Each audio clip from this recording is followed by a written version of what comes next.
Բարի երեկո, ժամը 20-ն է, Ազատության ուղիղ եթերում լրատվական կենտրոնն է, նախորվա մի քանի թեմաներ վերնագրերով։ Ես առաջարկում եմ հայրմերով սկսենք,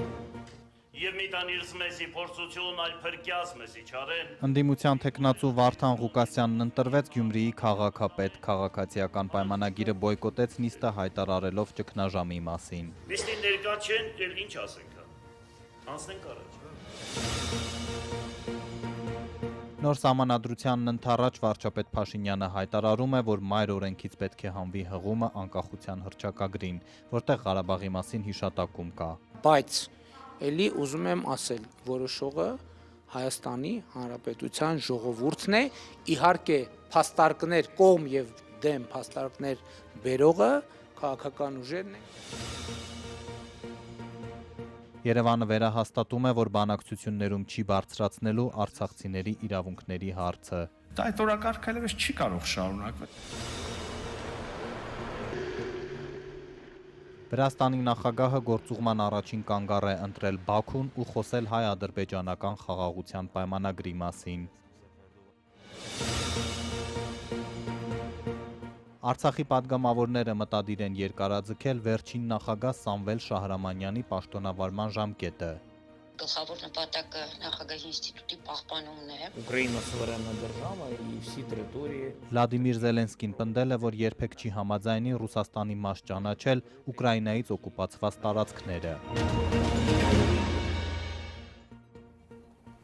Գյումրիից սկսենք, Վարդան Ղուկասյանն առանց որևէ խոչընդոտի հենց առաջին փորձից ընտրվեց քաղաքապետ 13 տարի անց վերադառնալով աշխատասենյակ։ Ամենաշատ քվե ստացած Սարիկ Մինասյանն ու թիմակիցները բոյկոտեցին նիստը հայտարարելով նոր ընտրությունների անհրաժեշտության մասին, թեև քաղաքացիական պայմանագիրը պնդում էր, որ առաջադրելու են Մինասյանին։ Բարև տղեկ, բարև ձեզ։ Իմ ժամանակվանից աշխատել են, դեմքերը սաղի գիտի, ես եմ ընդունել իրանց գործի։ Բայց 13 տարի մոտս չեկալ։ Հիմա մեկը կա, որ ինձ ասի, ով որտեղ պետք է նստի, ինչ պետք է լինի։ Հայրմերով, ասմունքով, հումորով ու քաղաքացիական պայմանագրի բոյկոտի պայմաններում կոմունիստական կուսակցության թեկնածու Վարդան Ղուկասյանն այսօր Գյումրիի քաղաքապետ ընտրվեց։ Եվ մի տանիրս մեզի փորձություն այլ փրկյազ մեզի չարեն, զիքո է արկայություն և զորություն և փառք հավիտյանս ամեն, փառք հոր և որդվո և ոգույն սրբո, այժմ և միշտ և հավիտյանս հավիտենից ամեն։ Ավագանի անցած մյուս երեք ուժերը, այդ թվում Ղուկասյանի հետ երկարամյա հակամարտություն ունեցող Մարտուն Գրիգորյանի մեր քաղաքը դաշինքը պահեցին խոստումը, Ղուկասյանի օգտին քվեարկեցին, իրենք էլ թեկնածու չառաջադրեցին։ Մեր նվազագույն ծրագիրն է Գյումրիում իշխանազրկել քաղաքացիական պայմանագրին։ Եվ մենք տեր ենք կանգնում մեր այդ խոստմանը և այսօր չառաջադրելով քաղաքապետի թեկնածու քվեարկելու ենք ընդդիմադիր դաշտում առավելագույն ձայներ ստացած քաղաքական ուժի օգտին։ 18 մասնակիցներից 18-ը կողմ եք հրաժարվել Վարդան Ղուկասյանի թեկնածությանը 0 դեմ։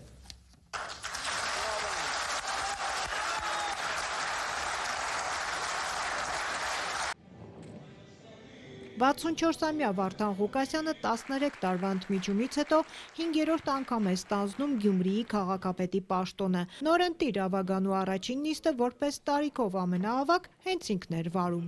Ամբողջապես միշտ փոքր է, իմինոր մեծացել է։ Միշտ մեծերի հետ եմ ինտեգրություն արել, հիմա տեսնում ես ամենամեծը ես դարձա, Աստված։ Ղուկասյանն ինքն իրեն ընտրեց։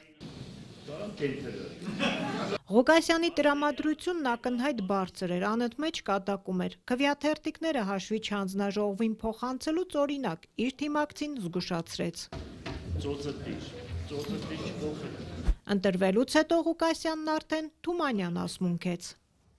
Կյանքը սարի հրապարակ, ոտքի կոխանամեքին, խապան, խոպան ու ամպդուխ անցավ առանց արդյունքի։ Նիստի մեկնարկին Ավագանիում 14 մանդատ ունեցող քաղաքացիական պայմանագրի թեկնածու Սարիկ Մինասյանը Facebook-ում գրեց. Գյումրեցիներից խաբեությամբ քվեներ կորզածների եւ դրանք ուրիշին մատուցելու պատրաստ ուժերի ներկայացուցիչների մասնակցությամբ կայանալիք նորընտիր Ավագանու առաջին նիստին չենք մասնակցի։ Մինասյանը նաև զգուշացրեց Գյումրու կառավարումը դատապարտված է ձախողման, ճգնաժամն անխուսափելի է և կարծիք հայտնեց, որ հանուն Գյումրիի պետք է գնալ նոր, արտահերթ ընտրությունների։ Վարդան Ղուկասյանն արձագանքեց, եթե նոր ընտրություն լինի կմասնակցի ու ավելի շատ ձայն կտանի։ Եթե այդպես բան անենք կսխալվեն։ Էմի դու տես ինձ ձայներ կհավաքենք մենք այդ ժամանակ, խոսքս քիչ ես։ Համայնքի ղեկավարի ընտրությունը բաց էր, ավագանու 33 անդամներից 18-ն էին ներկա։ Քաղաքացիական պայմանագրի 14 անդամից բացի բացակա էր նաև Մարտուն Գրիգորյանի որդին, Կարեն Գրիգորյանը։ Պատրաստվում է Մարտուն Գրիգորյանին շնորհակալություն հայտնել, որ նրա դաշինքի ձայների շնորհիվ քաղաքապետ ընտրվեց։ Գիտեք, այդպես ասել եմ ինքից սիրուն չէ, բայց ես երբ տեսնեմ, ինչ է պատահե, ես խնդիր չունեմ, ասել եմ, մենք ես իրենց ողերիմ թշնամի չեմ ճանաչում, ես իրենց ազգի հետ, իրենք մեր ազգի հետ շատ բարի դրացիական հարաբերություններ ունենք, ուղղակի դուք որ չխառնեք, ամեն ինչ լավ։ Նիստերի դահլիճում ասեղ գցելու տեղ չկար, Ղուկասյանին իր հարազատ Սլաբոդկա թաղից էին եկել աջակցելու, իսկ մտավախություն չունի, որ իր պաշտոնավարումը հարց չի անցնի, ի վերջո ամենաշատ ձայներ ավագանիում ունի քաղաքացիական պայմանագիրը։ Իհարկե կարող է եւ ամեն ինչ անեն, որովհետեւ ես չեմ տեսնում, որ այսօր երկիրը դեմոկրատական ճանապարհ է որտե գրել։ Ես չեմ տեսնում այդ ամեն ինչը, աշխատել եմ նախկին երկու նախագահների հետ եւ այսպես ռեպրեսիաներ, այսպես բաներ ես չեմ տեսել։ Մի խոսքով չեմ ուզում ես հիմա անցնել այդ դաշտ, հետական ցույց կտա, բայց մի բան գիտեմ, որ Երանի խաղաղասերներին, հանուն երկրի, հանուն քաղաքի կարելի է համբերատար լինել, պահերի մեջ։ Եվ ես երբ որ ասում եի սուբորդինացիան կպահեմ ես այդ սուբորդինացիան, բայց եթե հանգարց որևիցե մեկը ուրիշ ձևի իրեն պահի, ուրեմն անպայման միանշանակ ես իրան կփոխահատուցեմ նույն սկզբունքով։ Վարչապետ Փաշինյանն այսօր պատասխանելով Գյումրիում ընդդիմության հաղթանակի ու Վարդան Ղուկասյանի հետ համագործակցության մասին հարցին միայն ասաց. տեղական ինքնակառավարման մարմինների հետ աշխատանքի կանոններ կան եւ դրանք պետք է պահվեն։ Ինքը Ղուկասյանն ակնկալում է, որ ՔՊ-ն կվերադառնա նիստերի դալիճ, ակնարկելով թե Բայց ես մտածում եմ, որ ՔՊ-ն էլ պետք է մասնակցի եւ այնտեղից էլ շատ մարդիկ պետք է լինեն, որ մասնակցեն, որովհետեւ իրենց քաղաքի, մեր քաղաքի բոլորիս համար է։ Սա Ղուկասյան Վարդանի մասին չի խոսքը։ Սա ժողովրդի մասին է խոսքը։ Իրանք ինչ քայլ որ անեն, դա ժողովրդին են անելու։ Ղուկասյանի խնդիրը չէ այստեղ։ Այստեղ քաղաքի բնակչության խնդիրն է։ Եթե իրենք պիտի ոտ պահեն բնակչությունը իրենց կարծիքը կասի իրենց նկատմամբ դիմացի ընտրություններին։ Ղուկասյանը պատրաստվում է մյուս քաղաքական ուժերի հետ քննարկել ծրագրերը, առաջարկություններ կանի, կփորձի համերաշխություն հաստատել։ Գյումրիի նորընտիր քաղաքապետը մի շարք քրեական գործերով է անցնում, այսօր դարձյալ պնդեց, որ այդ գործերը սին են։ Վերջացրեցինք, շնորհակալություն, բոլորիցս շնորհակալություն։ Եվ թեմայի շուրջ այժմ զրուցելու ենք Գյումրիի լրագրողների ասպարեզ ակումբի ղեկավար Լևոն Բարսեղյանի հետ։ Շնորհակալություն։ Պարոն Բարսեղյան, արդյոք Վարդան Ղուկասյանի ընտրությամբ հանգուցալուծվեց քաղաքական ճգնաժամը, թե ճիշտ հակառակը հիմա էլ մի նոր ճգնաժամ է մեկնարկում, ինչպես այսօր հայտարարությունում գուժել է քաղաքացիական պայմանագիրը։ Շնորհակալություն։ Տեխնիկական իմաստով կարելի ասել հանգուցալուծվեց։ Գյումրի քաղաքը ունի ավականի, ունի համայնքի ղեկավար, առաջիկա օրերին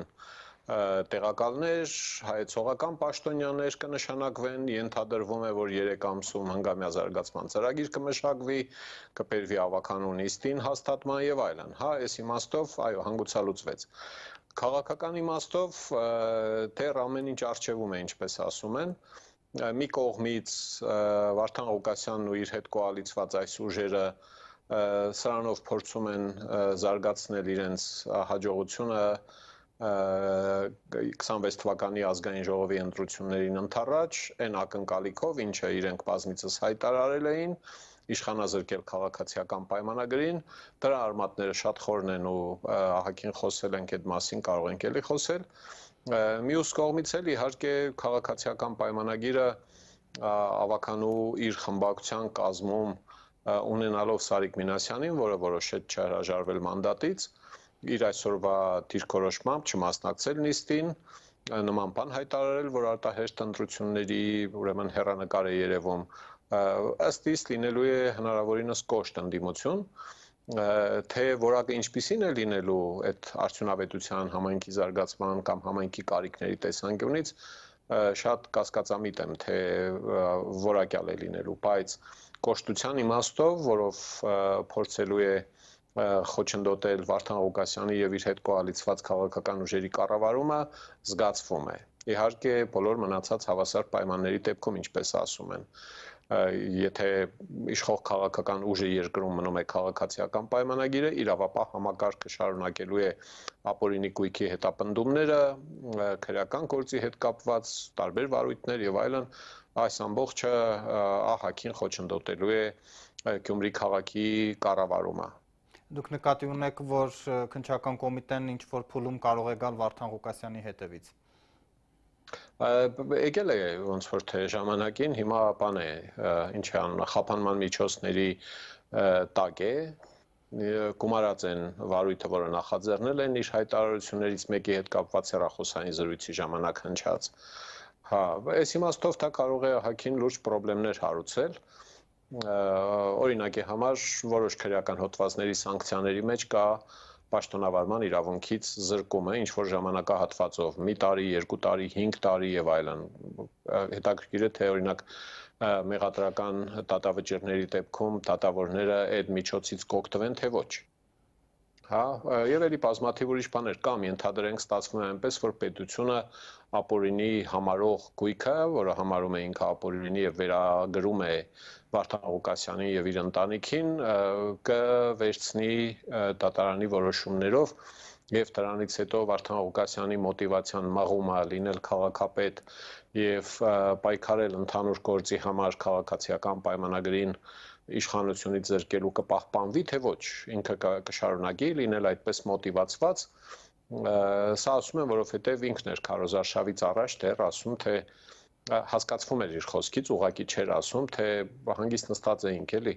ինչի փորփրեցիք, բան արեցիք, դա ուղղակի շատերը կապում են ապօրինի գույքի հետապնդման հանգամանքի հետ, եւ ընդհանրապես Հայաստանում այս տարիների նախկին իշխանավորների եւ նրանց մերձավորների քաղաքական շարժումների դրդապատճառների մեջ երևի թե առաջին 1-2-ի առաջին 2 տողերի մեջ պարտադիր կա ապօրինի գույքի փրկության գաղափարը։ Եթե դա չլիներ, ես շատ եմ կասկածում, թե այդ եւ այս քաղաքական ուժերից մի քանիսը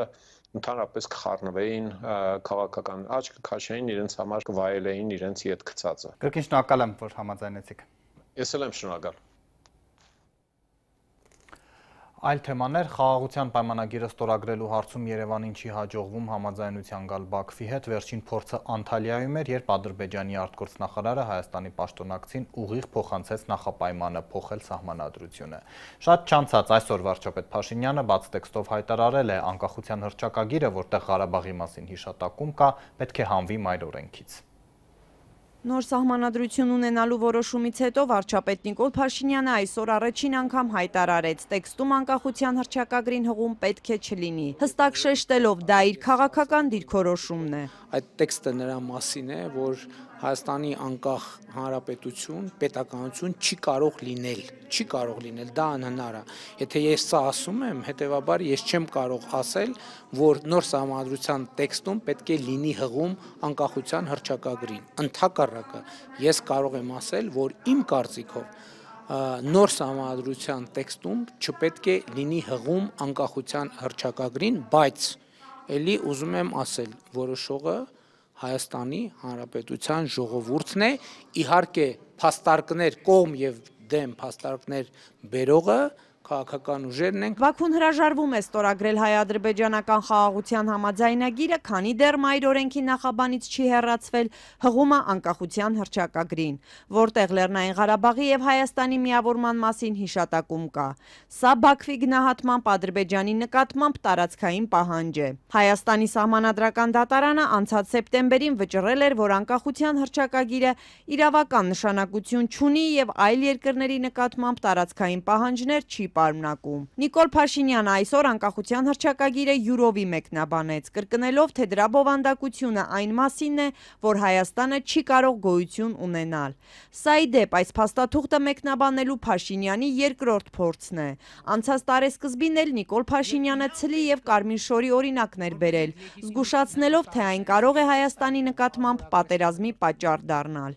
Այսօր սակայն Նիկոլ Փաշինյանը ուղիղ չասաց, սահմանադրության մեջ հղումը անկախության հռչակագրին, խոչընդոտում է խաղաղությանը։ Ես համարում եմ, որ այդ հարցերը պետք է իրարից տարբերել։ Ոչ, ես իրական Հայաստանի գաղափարախոսությունը, որ ես հիմա ներկայացնում եմ, ես այդ հարցին հատուկ անդրադարձ եմ անում եւ հատուկ ընդգծում եմ, թե ինչն է պատճառը, որ ես կարծում եմ,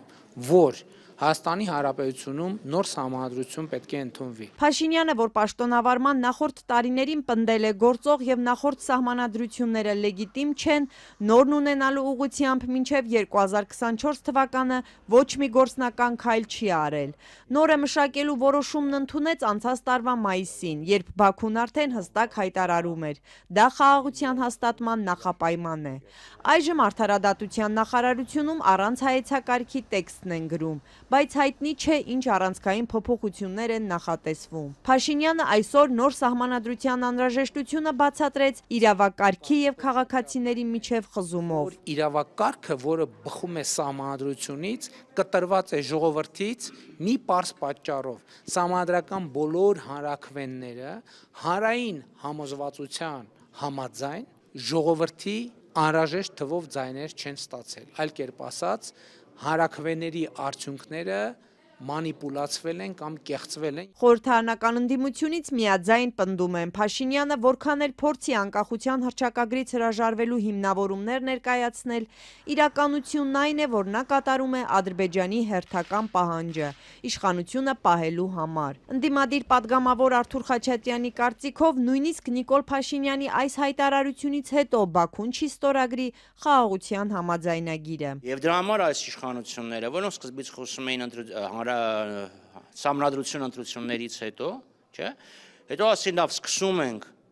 աշխատանքները, մշակումը, հետո էլ մի քանի առաջ հայտարարեցին, որ հայեցակարգել չի լինելու, ուղղակի ասենց առանց հայեցակարգի, առանց սկզբունքային մեկնակետերը հստակեցնելու, առանց հանրային լայն քննարկումների սկսում ենք տեքստը մշակել,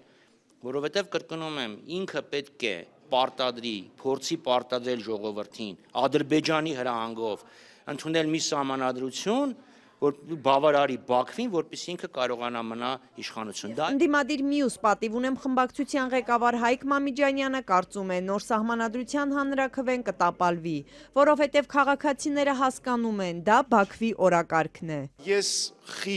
շատ խիստ կասկածում եմ, որ Փաշինյանենք ունակ են ապահովել հանրաքվեի համար անհրաժեշտ բավական մեծ թվով ձայների քանակը, դա բավական բարձր, ավարտեմ էլի, բավական բարձր, հեսա կասեմ, բավական բարձր ցենզա այնտեղ 600,000-ից ավել քվե անհրաժեշտ։ Վարչապետը այսօր սահմանադրության փոփոխության ժամկետներից չխոսեց, ասաց դեռ քննարկումների փուլում են։ Խաղաղության պայմանագիրը ստորագրելու Բաքվի մյուս նախապայմանը 3 տասնամյակ Ղարաբաղյան հակամարտությամբ զբաղվող Մինսկի խմբի լուծարումն է։ Հայաստանը վաղուց է համաձայնություն տվել, միայն թե պայմանով, որ այդ դիմումը ԵԱՀԿ-ին եւ խաղաղության պայմանագիրը ստորագրվեն միաժամանակ։ Արտգործ նախարար Արարատ Միրզոյանն այսօր Սլովենիայի պաշտոնակցի հետ ասուլիսում չի համաձայնել, թե խաղաղության հեռանկարը փակուղում է։ Եվ Ադրբեջանի եւ մեր կողմի եւ հայաստանյան կողմի դիրքորոշումները երկու հարցի վերաբերյալ էլ հայտնի են։ Իհարկե մենք փորձեցինք նախարար Բայրամովի հետ Անտալիայում օրեր առաջ մի փոքր ավելի առաջ գնալ, ասել, որ ունենք վերջնական հանգուցալուծում կամ պայմանավորվածություն, կլինի չափազանցություն, բայց ես կարծում եմ, որ խոսակցությունը պետք է շարունակել, ինչպես եւ նախկինում մենք կարծում ենք, որ դե ֆակտո ավարտված հակամարտությունը դե յուրե ավարտելու դեպքում ինստիտուցիոնալ կերպով կոնֆլիկտի ավարտը ազդարարելու դեպքում, ինչպիսին է կամ որի մարմնավորումը կարող է լինել խաղաղության համաձայնագրի ստորագրումը, այդ դեպքում մենք իհարկե կարիք չենք ունենա մի միջազգային ֆորմատի, որը կոչված է զբաղվել այդ հակամարտությամբ օրինակ, հետևաբար Մինսկի խմբի գոյությունը իսկապես ոչ մի հավելյալ արժեք չի տա եւ հակառակը կարող է նույնիսկ հակառակ ազդեցություն ունենալ կարգավորված հակամարտության պարագայում, ստորագրված համաձայնագրի պարագայում։ Այդ պատճառով մենք կողմ ենք եւ բաց ենք այդ ձևաչափի լուծարման գործընթացին։ Մենք ուղղակի կարծում ենք, որ մենք այդ գործընթացները կարող ենք փաստաթղթեր առնվազն նույն օրում ստորագրել, նույն օրը, ինչ հաջորդականություն ուզում եք դրեք։ Մեկը խաղաղության համաձայնագիրը եւ մյուսը միահամատեղ դիմումը ԵԱՀԿ-ին տեղեկացնելով այդ խմբի լուծարման գործընթաց սկսելու Հայաստանի եւ Ադրբեջանի պատրաստականության կամ նախաձեռնության մասին դեպքում։ Այսինքն մենք պիտի ելնենք նրանից, որ եթե մտահոգությունները անկեղծ են, ապա համաձայնագիրը ստորագրելը բոլոր մտահոգությունները փարատելու ամենակարճ, ամենաարագ եւ ամենաարդյունավետ միջոցն է։ Խաղաղության պայմանագիրն այսօր քննարկել են նաև Բաքվում Իլհամ Ալիևը ընդունել է Վրաստանի նախագահին, որն այս պաշտոնում առաջին գործուղման կանգառ է ընտրել Ադրբեջանը։ Միխայել Կավելաշվիլին նաև Երևան կգա, նրա լեգիտիմությունը արևմուտքը չի ճանաչում, մինչև վերջերս պաշտոնական հանդիպումների էր մեկնում նախկին նախագահ Սալոմե Զուրաբիշվիլին։ Թբիլիսին հույս ունի, որ Հայաստանի եւ Ադրբեջանի միջև խաղաղության համաձայնագիրը շուտով կստորագրվի, այսօր Բաքվում հայտարարեց Վրաստանի նոր ընտիր նախագահը։ Անցած տարեվերջին վիճահարույց ընտրություններով իշխանության եկած Միխայել Կավելաշվիլին նախագահի պաշտոնում առաջին արտասահմանյան այցով որոշել էր Ադրբեջան ժամանել։ Ավելի վաղ նույնն արել էր նաև Վրաստանի վարչապետը, ինչն այսօր Ադրբեջանի առաջնորդ Իլհամ Ալիևն ընդգծեց հատուկ գոհունակությամբ։ Əsrlər boyu bizim xalqlarımız Մենք սա շատ ենք գնահատում Ադրբեջանում, սա եւս մեկ անգամ ցույց է տալիս վրաց-ադրբեջանական հարաբերությունների էությունը, մեր ժողովուրդների բարեկամությունն ու եղբայրությունը։ Gürcüstan və Azərbaycan birgə bir çox önəmli layihələri icra ediblər. Ողջունի խոսքում Իլհամ Ալիևը դարավոր բարեկամությունից բացի առանձնացրեց նաև երկու կարևոր ուղղություն՝ Թբիլիսի եւ Բաքվի սերտ համագործակցությունն ու փոխադարձ օգնությունը միջազգային կազմակերպություններում, ինչպես նաև էներգետիկ ու տնտեսական ծրագրերը, որոնք ձգվում են տարածաշրջանի սահմաններից դուրս։ Ուղիղ 20 տարի առաջ երկու երկրները Թուրքիայի հետ համատեղ գործարկեցին Բաքու-Թբիլիսի Ջեյհան նավթամուղը, որն ադրբեջանական նավթը Վրաստանի տարածքով հասցնում է միջերկրական ծով։ 2007-ից էլ գործում է Հարավկովկասյան գազատարը, որը կրկին Վրաստանի տարածքով ադրբեջանական գազն է հասցնում 12 երկիր։ Bizi birləşdirən bir çox sərmayə layihələri Ադրբեջանի եւ Վրաստանի կողմից համատեղ իրականացվող նավթագազային նախագծերն ու խողովակաշարերը, տրանսպորտային եւ կապի նախագծերը բառից բուն իմաստով մեծ նշանակություն ունեն եւ վերագծում են ոչ միայն Հարավային Կովկասի, այլև Եվրասիական տարածաշրջանի տրանսպորտային եւ էներգետիկ քարտեզը։ Və nəinki Cənubi Qafqazın Avrasiya regionunun Թեև իր խոսքում Վրաստանի նախագահը հատուկ անդրադարձավ Հայաստանի ու Ադրբեջանի միջև խաղաղության համաձայնագրին, Իլհամ Ալիևը այդ մասին միայն հպանցիկ խոսեց։ Հարավային Կովկասում խաղաղության եւ անվտանգության հաստատումը նույնպես մեր ընդհանուր շահերից է բխում, հայտարարեց նա, չհստակեցնելով այդ դեպքում ինչու Բաքուն մինչ օրս չի համաձայնում օր առաջ խաղաղություն կնքելու Երևանի առաջարկներին։ Ալիևն այս հարցում միայն հույս հայտնեց, շրջանցելով մանրամասները։ Əfsuslar olsun ki, uzun illər ərzində Cənubi Qafqaz Ցավոք երկար տարիներ Հարավային Կովկասը դարձել է հակամարտությունների ու պատերազմի ասպարեզ։ Հուսով եմ, որ այսուհետ Հարավային Կովկասի սև էջերը կփակվեն ու կմնան պատմության մեջ։ Սəhifələri bağlanacaq və tarixdə qalacaq։ Վրաստանի նախագահն իր հերթին հայտարարեց իր երկիրը մշտապես եւ ակտիվորեն պաշտպանել է Ադրբեջանի տարածքային ամբողջականությունն ու ինքնիշխանությունը։ Կավելաշվիլին նաեւ հարկ համարեց հատուկ ընդգծել երկկողմ հարաբերություններում խոստումները պահելու կարեւորությունը առանց հավելյալ մանրամասների։ Თუ რამდენად მნიშვნელოვანია ნდობა ურთიერთობაში Մենք հասկանում ենք, թե որքան կարևոր է վստահությունը հարաբերություններում եւ գիտենք մեր խոսքի արժեքը։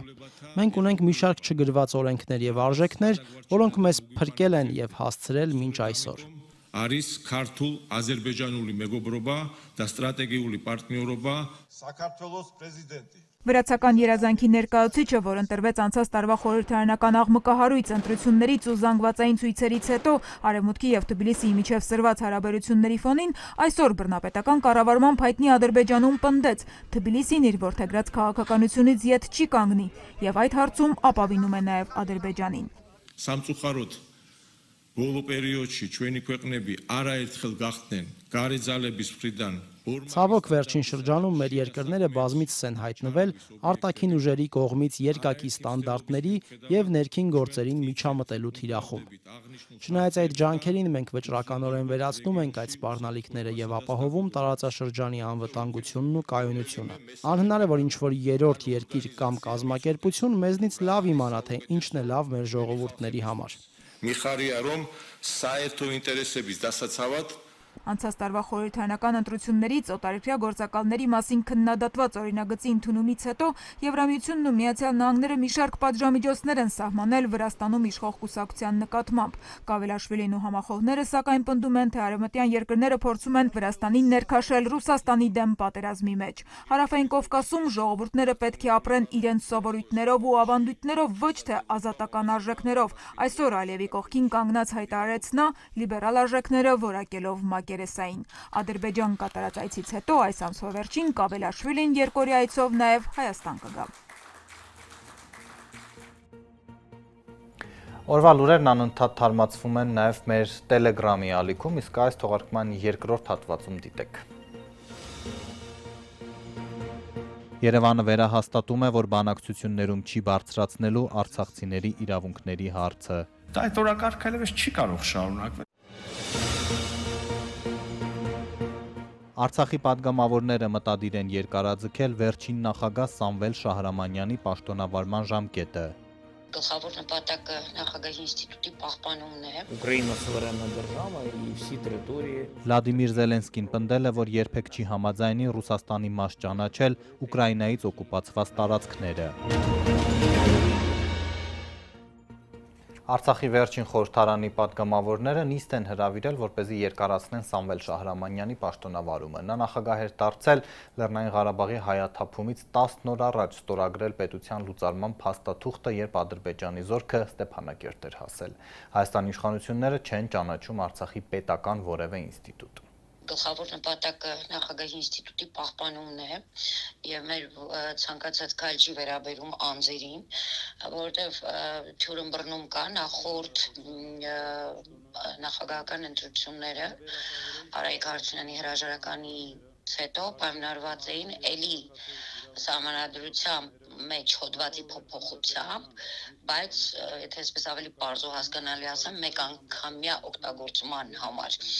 Եվ այն կարգավորում էր մինչ 2025-ի մայիսի 21-ը։ Եվ որպեսզի մենք չունենանք սահմանադրական ճգնաժամ, մենք նաև կարողանանք պահպանել ցանկացած իրավիճակում, սկսած այն իրավիճակից, որում գտնվում ենք, եւ ավելի վատթարագույն իրավիճակներում, որոնք նաև սպասելի են, պայմանավորված իշխանությունների դիրքորոշմամբ, հետևաբար այս փոփոխությունը ապահովում է նախագահի ինստիտուտի պահպանումը եւ այն ուղղված չէ անձերին։ Պայմանավորված դրանով լուծումները տարբեր կլինեն, նորից եմ կրկնում, հանգամանքը նախագահի ինստիտուտի, պատճառը նախագահի ինստիտուտի պահպանումն է եւ պայմանավորված դրանով մենք մայիսի 21-ից հետո կունենանք նախագահի ինստիտուտը, կպահպանվի նախագահի ինստիտուտը, թե ինչ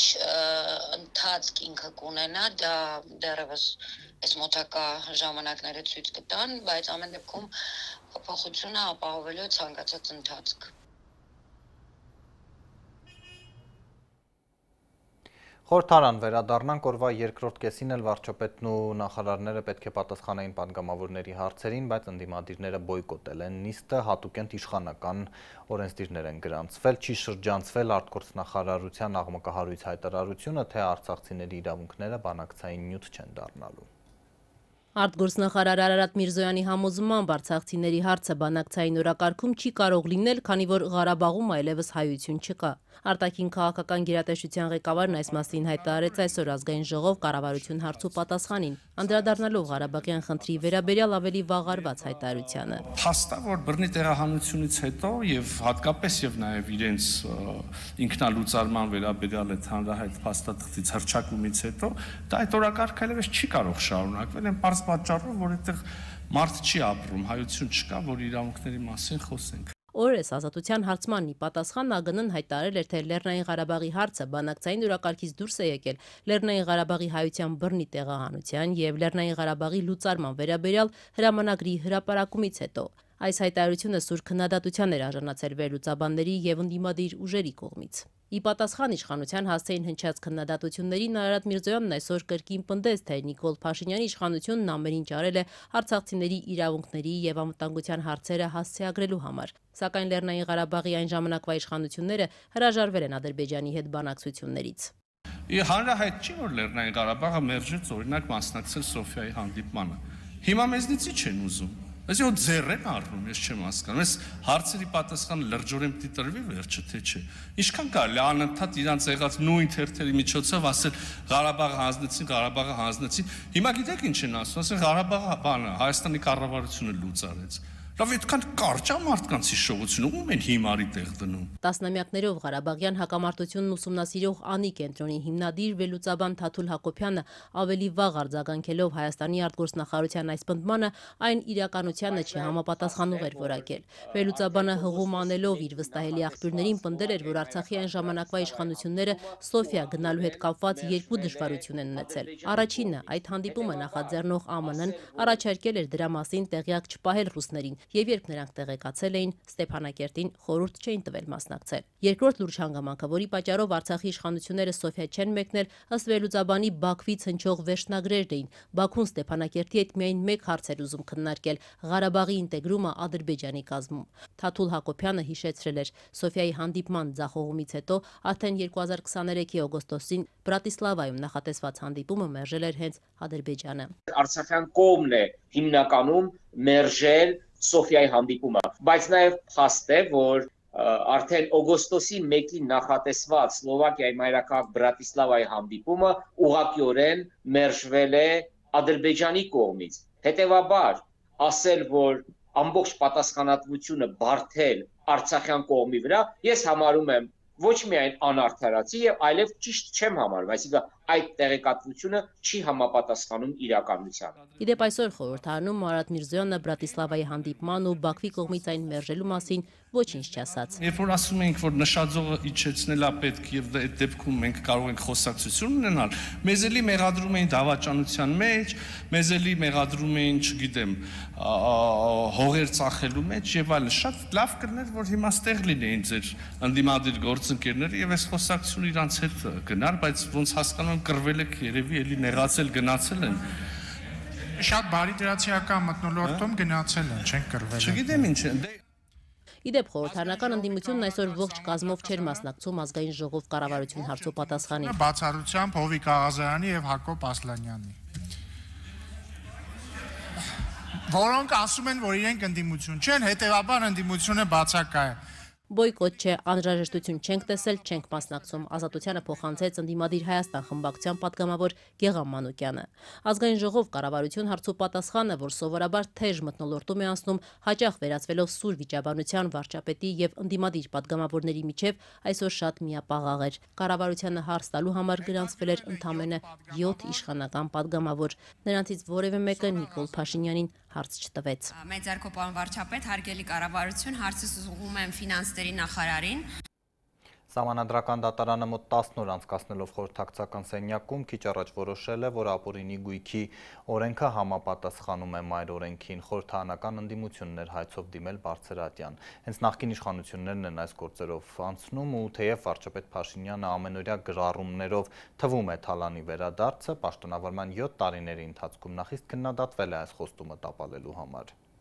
Վարչապետ Փաշինյանը Facebook-ում շարունակում է հատիկ առ հատիկ խորագրի ներքո ազդարարել, թե ինչ գույք է վերադարձրել պետությանը, երբեմն այնպիսի օրինակներ բերելով, որոնք արժանանում են օգտատերերի քննադատությանը։ Մեծերից չի ստացվում, էլի ընկա քյասիբների հետևից։ Քոչարյանի, Սարգսյանի եւ մյուսների միլիարդները թող մնա ու էլի ավելանա։ Ընկեք ավտոտնակների հետևից, նայեք էլով ինչ ունի։ Մնաց ապօրինի շամ բուտկա բռնագանձենք։ Օրերս վարչապետին ոգևորել էր դեռ 2023 թվականի վերջին ուժի մեջ մտած մի վճիռ, որով քաղաքացին համաձայնել է պետությանը տալ իր գույքը, մայրաքաղաքի Վաղարշյան 1 հասցեում գտնվող 5 միլիոն դրամ արժեցող ավտոտնակը։ Այդ հասցեում բազմաթիվ ավտոտնակներ կան, թե կոնկրետ որն է հիմա պատկանում պետությանը, պարզել չկարողացանք։ Բաքվում ապրողները պնդում էին, թե անտեղյակ են թեմայից։ Երևանի բնակիչն իր կամքով է համաձայնել ավտոտնակն ու ընտանիքին պատկանող գույքը Range Rover մագնիշի ավտոմեքենան ավելի քան $7,000 հանձնել պետությանը։ Սա կոչվում է հաշտության համաձայնություն, իսկ այդ դեպքում դատարանը հիմնական քննություն չի անցկացնում։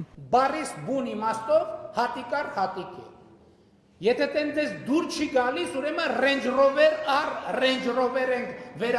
վերադարձնելու, բրաբուս առ բրաբուս, յաշիկ առ յաշիկ։ Մեկ այլ վճիռ էլ կա, նորից հաշտությամբ հաստատված։ Դրանով քաղաքացուց հօգուտ պետության վերադարձվել է Ավանում գտնվող մի սպորտային կենտրոն։ Այս վճիռն էլ կայացվել է ուղիղ 1 տարի առաջ։ Այս դեպքում ֆինանսների նախկին նախարար Գագիկ Խաչատրյանի հետ փոխկապակցված քաղաքացին պետությանն է տվել $5 միլիոն իր սեփականությունը։ Հա դժվար է, հեշտ չի։ Չնայած հատիկար հատիկ հեշթեգով պարբերական գրառումներին, վարչապետն խորհրդանում ընդունեց, որ արագ արդյունքի չեն հասել։ Բայց հեշտ չի, ոչ թե նրա համար, որ մենք հոգ ենք տանում թալանչիների համար, մենք հոգ ենք տանում մեր պետության համար։ Փաշինյանի խոսքով իրենք ուզում են, որ կայանան ինստիտուտները, ոչ թե որոշեն ու անեն ինչ ուզեն, ինչպես մի շարք երկրներում։ Կան երկրներ, որ պատերի տակ շարում են, գնդակահարում են, պատերի տակ շարում են, գնդակահարում են, պատերի տակ շարում են, գնդակահարում են, ասում են խվայ, Էս ինչ լավ էր, սիրտս հովացար։ Մինչ վարչապետը խոսում է համակարգի կայացումից, իրավապաշտպանները նրա իշխանության քայլերը որակում են դանդաղ ու անարդյունավետ։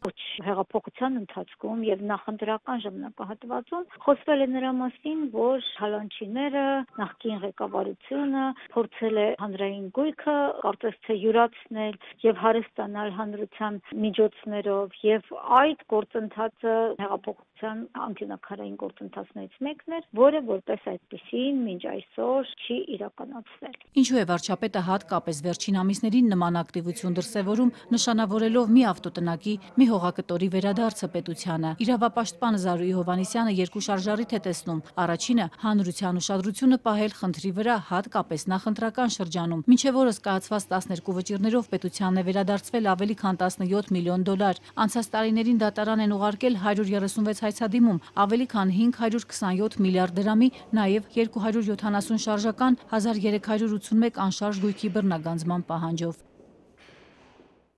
Միջազգային լրահոսից Դոնալդ Թրամփին չի հաջողվում ավարտել ռուս-ուկրաինական պատերազմը, հակառակը դրությունը ռազմաճակատում ավելի է սրվել, Մոսկվան հրթիռակոծում է նաև խաղաղ բնակավայրերը, սպանելով տասնյակ մարդկանց։ Միացյալ Նահանգները թափանցիկ խոսում է, որ Ուկրաինան պետք է հրաժարվի Ռուսաստանի օկուպացրած տարածքներից։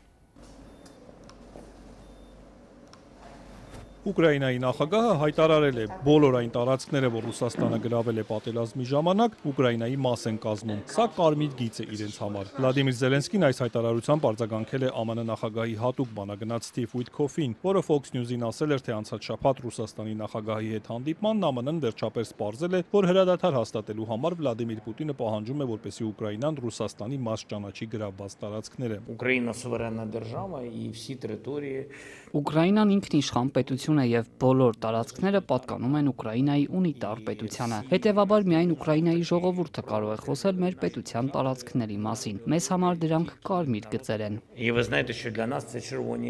Օդեսայում ՆԱՏՕ-ի գլխավոր քարտուղարի հետ հանդիպմանը Զելենսկին նաև հաստատել է, որ Սև ծովում անվտանգություն ապահովելու թեմայով Թուրքիայում բանակցություններ են ընթանում, որոնց մասնակցում են նաև Ուկրաինային օգնել կամեցողների կոալիցիայից Մեծ Բրիտանիան, Ֆրանսիան եւ Թուրքիան։ ՆԱՏՕ-ի գլխավոր քարտուղարն ասել է, որ այս քննարկումները հեշտ չեն, սակայն Ուկրաինայի դաշնակից բոլոր երկրները սատարում են երկրում կայուն եւ տևական խաղաղություն հաստատելու Միացյալ Նահանգների նախագահի ջանքերին։ Մյուս դաշնակիցները, ներառյալ Ֆրանսիայի եւ Միացյալ Թագավորության գլխավորած ջանքերը պատրաստական են ու կարող են ավելի մեծ պատասխանատվություն ստանձնել, օգնել ու ապահովել խաղաղություն, երբ ժամանակը գա։ Պոլիտիկոն վկայակոչելով իր աղբյուրները գրում է, որ Թրամփի բանագնաց Սթիվ Ուիթքոֆն ու ԱՄՆ պետքարտուղար Մարկո Ռուբիոն այս շաբաթ Փարիզ կատարելիք այցի շրջանակում Ֆրանսիայի ղեկավարության հետ կբանակցեն նաև Ուկրաինայի հարցով։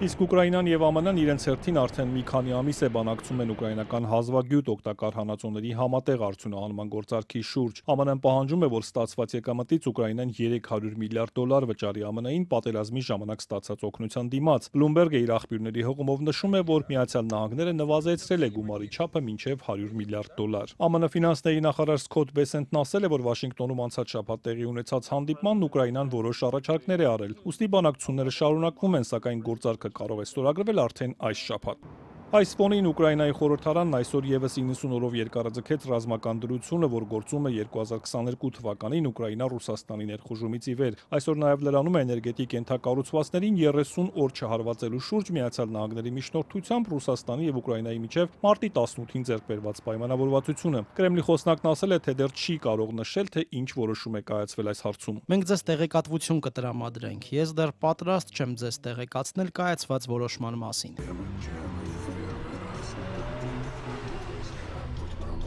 Այս ընթացքում ռազմաճակատում դրությունը մնում է լարված, ուկրաինական զինուժը հայտարարել է, որ ոչնչացրել է Կուրսկում հրթիռային բրիգադի մշտական տեղակայման կետը, որտեղից ռուսներն Իսկանդերով հարվածել էին Սումիին, սպանելով 35 մարդու։ Խերսոնում ռուսական կրակից 1 մարդ է զոհվել, եւս մեկը վիրավորվել։ Գիշերը անօթաչուներով հարձակման է ենթարկվել, նաեւ Օդեսան կա վիրավոր, վնասվել են բնակելի շենքեր։ Ռուսական կողմն իր հերթին հայտարարել է Իվանովոյում եւ այլ վայրերում ուկրաինական անօթաչուների հարձակման մասին։ Ըստ պաշտպանության նախարարության ուկրաինական զինուժը վերջին 1 օրում 6 անգամ հարվածել է էներգետիկ օբյեկտների, չնայած դրանց չհարվածելու պայմանավորվածությանը։